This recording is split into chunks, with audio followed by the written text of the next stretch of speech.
ঝালকাঠির রাজাপুর উপজেলার আদাখোলা স্কুল ভোটকেন্দ্রে দাঁড়িপাল্লা প্রতীকের ৩ কর্মীর উপর হামলার অভিযোগ উঠেছে। বৃহস্পতিবার বেলা ১:২টার দিকে এই ঘটনা ঘটে। এ সময় জামায়াতের প্রার্থী ডক্টর ফয়জুল হক লাঞ্ছিত হয়েছেন বলে অভিযোগ করা হয়। অভিযোগ অনুযায়ী কেন্দ্রে অনিয়মের খবর পেয়ে প্রার্থী সমর্থকদের নিয়ে গেলে উত্তেজনা সৃষ্টি হয় এবং ধাক্কাধাক্কির এক পর্যায়ে হামলার ঘটনা ঘটে। প্রার্থীকে রক্ষা করতে গিয়ে কয়েকজন কর্মীও আহত হন।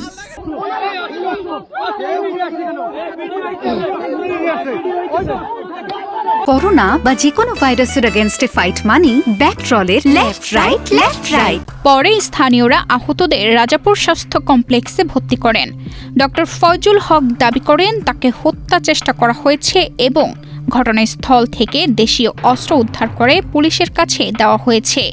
ঘটনার পর সেনাবাহিনী ঘটনাস্থলে গিয়ে 4 জনকে আটক করেছে, তবে তাদের পরিচয় জানা যায়নি।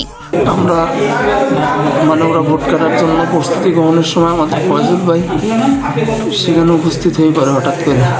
তো ওরা ফয়জুল ভাইকে দেখার পর ওরা রান্দা, হকি স্টিক, এরপর লাঠি ছোটা নিয়ে ফয়জুল ভাইয়ের উপর অতর্কিত হামলা। আমরা দুপুরে যখন লাঞ্চ করতে বসি, ঠিক এই সময়টায় বিএনপির সন্ত্রাসীরা আমাদের নেতাকর্মীদের উপরে, যারা ওখানে কর্মীরা নির্বাচন পরিচালনার কাজে ছিল, এদেরকে আক্রান্ত করে। In the mean time Faizul ভাইও চলে আসে। তখন ওদেরকে রক্ষার জন্য সে নিজেই মাঠে নামে এবং আমরাও তার পিছিয়ে পিছিয়ে এসে পড়ি। ঠিক এই মুহূর্তে আমাদের লোকদের বাদ দিয়ে এসে আমাদের প্রার্থী ফয়জুল হক ভাইকে আক্রান্ত করে। কারা করে? বিএনপি সন্ত্রাসীরা।